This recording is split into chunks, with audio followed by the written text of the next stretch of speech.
nome é Rosana Paulino, sou natural aqui de São Paulo, capital. Sou artista visual, pesquisadora e professora. Com formação, bacharelado em gravura pela ECA USP, especialização em gravura pelo London Print Studio de Londres e doutorado também pela Universidade de São Paulo.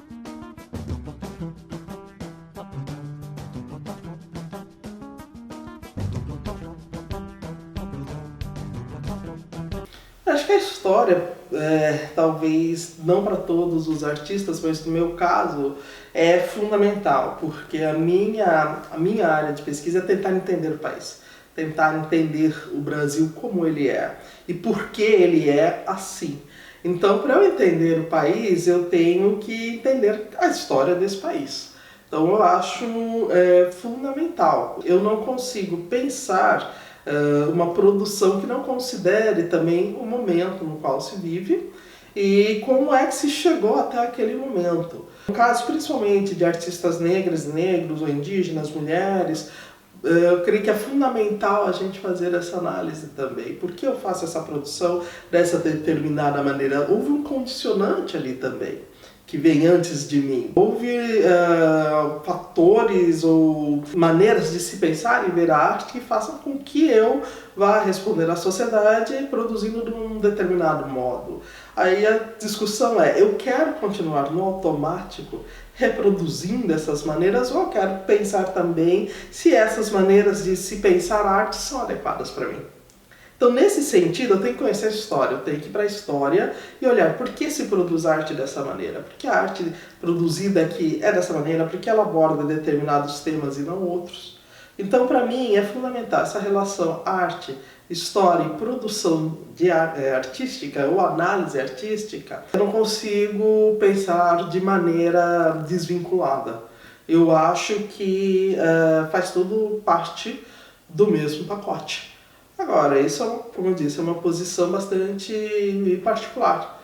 Tem gente que não considera assim, acho que tem que ser respeitado. Agora, para mim, não dá para pensar de maneira desvinculada, principalmente num país como o Brasil.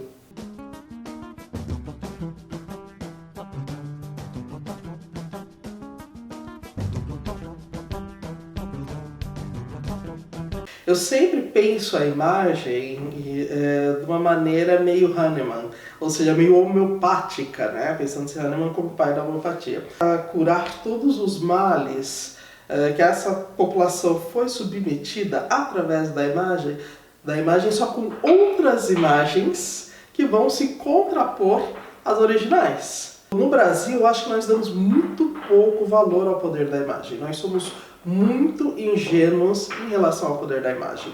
Nem tudo está dito ou está escrito. Muito é colocado, muito do preconceito que pessoas negras estão sujeitas é colocado através da imagem. Ou através da falta de.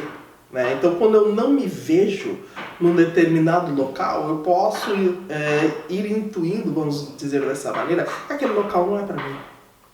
Então essa falta da imagem em um determinado local, ela também é determinante e ela também vai criar locais simbólicos sociais. Né? Ou quando eu me vejo num determinado local só de uma determinada maneira, e foi uma coisa recorrente, ainda é recorrente, mas foi muito mais no Brasil, a população negra só aparece ou só aparecia na televisão de forma subalternizada limpando. Então, eu também posso introjetar que a população negra só é sujeita a trabalhar na área da limpeza, ou são pessoas pouco inteligentes, pouco estudiosas, ou seja, eu posso criar toda uma gama de estereótipos e preconceitos em cima de uma população através desse estar ou não estar na imagem. Essa é uma das teclas que, como professora e como palestrante, eu bato o tempo todo. A gente tem que perder a ingenuidade em relação ao poder da imagem. Quando eu converso com o pessoal de movimento social, o tempo todo eu falo, aproprie-se das imagens e aproprie-se dos mecanismos e dos modos de pensar a imagem e de fazer a imagem, porque a imagem ela não é neutra, nunca foi.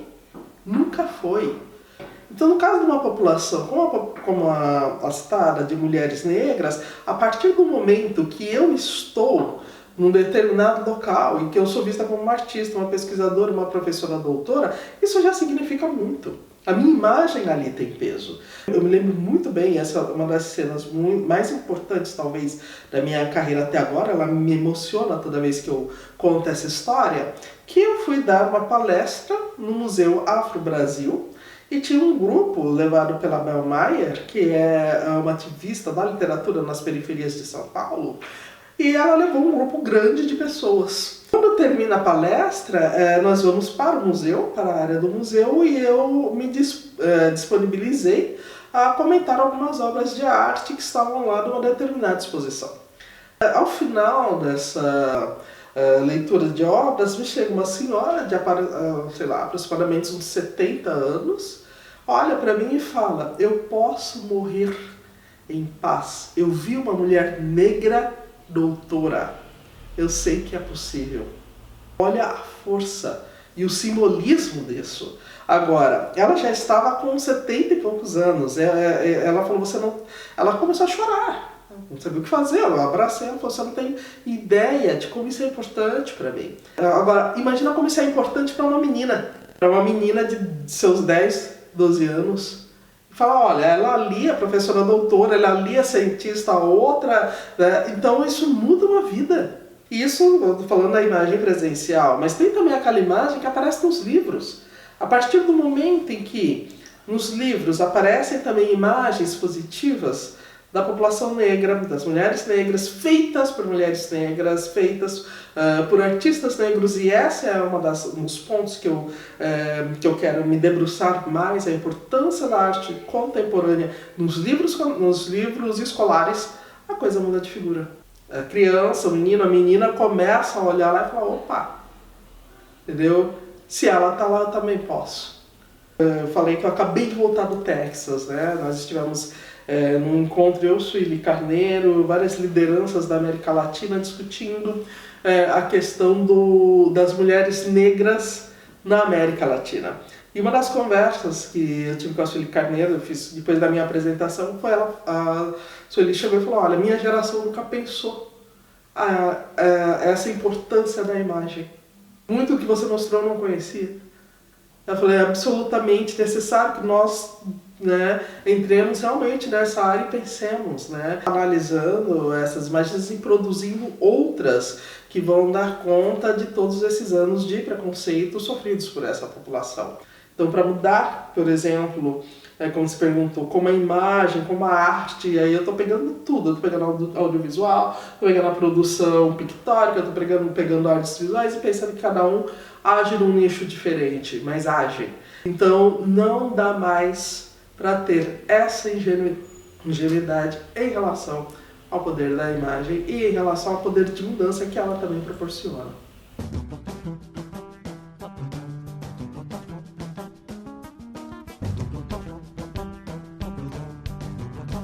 Eu falo uma parte do modernismo, Eu vou falar exatamente, somente da questão do abstrato, dentro desse projeto de modernidade que vai chegar na América Latina. Então, nesse sentido, sem dúvida nenhuma, eu acho altamente prejudicial. Porque, primeiramente, a gente vai ter um grupo muito pequeno de artistas que vão se dedicar a essa tarefa. E é um grupo que geralmente eu brinco muito, que eu falo que é um grupo Zona Sul carioca, sei lá, Leblon Perdizes, que é mais ou menos a localização desses grupos iniciais, Então, a primeira questão que se faz é a seguinte, como é que um grupo tão pequeno pode pensar, ou pode ser visto como depois foi considerado como uma vocação de um país. E ainda mais de um país tão diverso como o Brasil. Ainda hoje se fala numa suposta vocação geométrica brasileira. E outra coisa, para onde esses artistas estavam olhando? Então eu acho que, se a gente pensar essa questão da abstração geométrica no Brasil como uma das correntes da arte, ótimo, maravilha, nenhum problema, nada contra. Agora, o que me incomoda é essa história, toda essa narrativa construída em cima, esse abstracionismo geométrico, como se isso fosse uma vocação natural do país, sem considerar as outras correntes. Nós já tínhamos, por exemplo, um abstracionismo ou um uso da geometria pelos indígenas. Onde está? Pelos negros. Onde está? Parece que é uma aceitação muito passiva de uma corrente internacional e sem olhar exatamente onde você está. Então acho que o que é, para mim, do meu ponto de vista, como eu entendo geração de conhecimento. Geração de conhecimento, eu penso que se dá nas fricções, se dá nos atritos que existem. Então, a partir do momento que vem um geométrico para cá, eu posso pensar, o que eu já tenho aqui? E dialogar isso e colocar uma coisa, olha, isso pode ser uma saída para essa questão. Não uma absorção muito passiva, como a arte brasileira, aliás, absorveu muito passivamente vários movimentos acho que até a década de 80. Na década de 90 começa a virar um pouco essa cena. Mas é uma absorção muito passiva. Então, para onde olhavam esses artistas? É possível essa corrente aqui no Brasil, da maneira como ela foi implantada? E o que me mata é essa ideia de uma suposta vocação geométrica brasileira que eu ainda, quando estudante, eu não via esse tipo de coisa. Então é um desrespeito às outras formas de arte que existiam aqui, é um olhar muito reducionista e é uma maneira muito passiva de absorção de conhecimento sem dialogar e sem questionar se isso serve ou não para mim. Eu tenho realmente problemas com essa corrente dentro do modernismo, não pelo fato de ser abstrata ou pelo fato de ser geométrica, mas pelo modo como houve toda uma narrativa criada em cima dessas questões e que acabam, em última instância, gerando essa ideia. E a gente no Brasil não tem por hábito fazer este tipo de questionamento.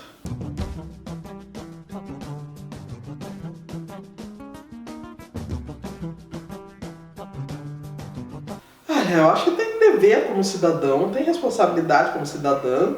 Eu acho que cada artista vai trabalhar dentro daquilo que ele ou ela pensa sobre o seu papel na sociedade. Eu não cabe a mim dizer é essa função ou é aquela função. Não gosto desse tipo de pensar. Então, eu tenho muito cuidado quando eu responder esse tipo de pergunta, porque eu sempre coloco como eu vejo e como eu me posiciono. Um cidadão, eu acho que não dá para pensar, não dá para não se mobilizar num país com as desigualdades que o Brasil tem e com os privilégios que eu tive. Apesar de vir de uma família muito humilde, eu estudei numa das melhores universidades do país. A USP está sempre ali na briga entre os 3 primeiros lugares no ranking das universidades, não só do país, como da América Latina. É uma das que encabeça, sempre está no páreo, sempre está na briga. E outra, como nas grandes de língua latina, ou seja, suplantando muitas vezes as europeias. Então, ter estudado numa universidade dessa de forma gratuita, ter feito um doutorado numa universidade como essa de forma gratuita, contar com as bolsas todas que eu contei, foram muitas, não foram poucas bolsas, muito prestigiadas, inclusive, então tenho um compromisso, sem dúvida nenhuma. Eu devo pensar numa devolutiva para a sociedade, mas isso é uma postura minha, entendeu? E mesmo se eu não fosse artista, se eu fosse médico, socióloga, ou sei lá, professora de educação física, isso para mim é uma postura de vida. Eu acho que é uma questão, que é uma das questões que me irrita muito também no Brasil, como a gente se mobiliza pouco. Então, como artista, eu penso que a produção, no meu caso, tem que estar, sim, ela está, obviamente, como toda produção de arte, ligada a uma subjetividade muito particular, que é a minha. Mas também ela tem que ter um diálogo com a sociedade, que para mim é absolutamente fundamental. Então eu não faço a arte, eu nunca penso a arte como uma ilustração para uma tese, mas eu sei que os elementos que eu trabalho podem também ser usados por determinados setores da sociedade para discussão dos seus problemas. Então tem sim um link, uma questão, um engajamento com a sociedade que me acompanha.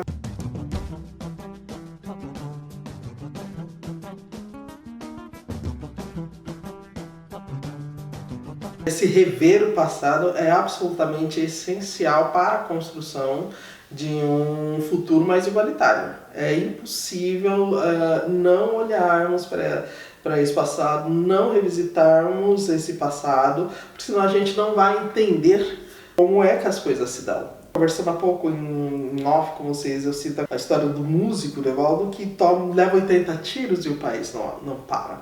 Então eu tenho que entender, eu tenho que olhar para o passado, por exemplo, para entender como o racismo científico no Brasil foi uma política de Estado. Como é que o racismo científico aqui desvalorizou tanto esses corpos de negros e negras a ponto de você ter uma pessoa sai para um batizado e leva 80 tiros e o país não para? Então, para que eu entenda por que essa falta de reação, porque é visto como quase normal. As pessoas veem isso quase como se fosse normal. O corpo abatido como se você abatesse um frango, né? Ou um boi. Não é normal isso que acontece no Brasil. Mas para eu entender como a sociedade chega nesse estágio, só olhando para o passado. E só olhando, por exemplo, como as políticas implementadas no Brasil, principalmente no início da República, como o racismo científico, que foi política de Estado, vai levar a uma desvalorização desses corpos, de modo que eles possam ser abatidos. E isso possa ser visto como normal, inclusive dentro dessa população. Então eu tenho que olhar, não é possível que eu não olhe para esse passado, eu tenho que olhar para esse passado para entender como isso foi feito para desfazer. Para trazer novas narrativas, para trazer novas colocações e para falar, olha, isso aqui não é normal de maneira alguma. E as coisas não são assim. Não foi falta de sorte, não foi fatalidade. Então olhar para o passado, eu vou constantemente continuar normalizando essas situações.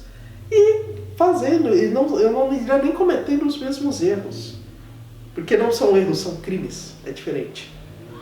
Me choca, até certo ponto, como a intelectualidade no Brasil deixou passar temas como racismo científico, por exemplo. Como essa construção de quem é cidadão, de quem não é cidadão no Brasil. Como a arte deixou passar isso. Isso fala muito também de como a arte foi conduzida no Brasil, o que era considerado arte e quem podia fazer arte.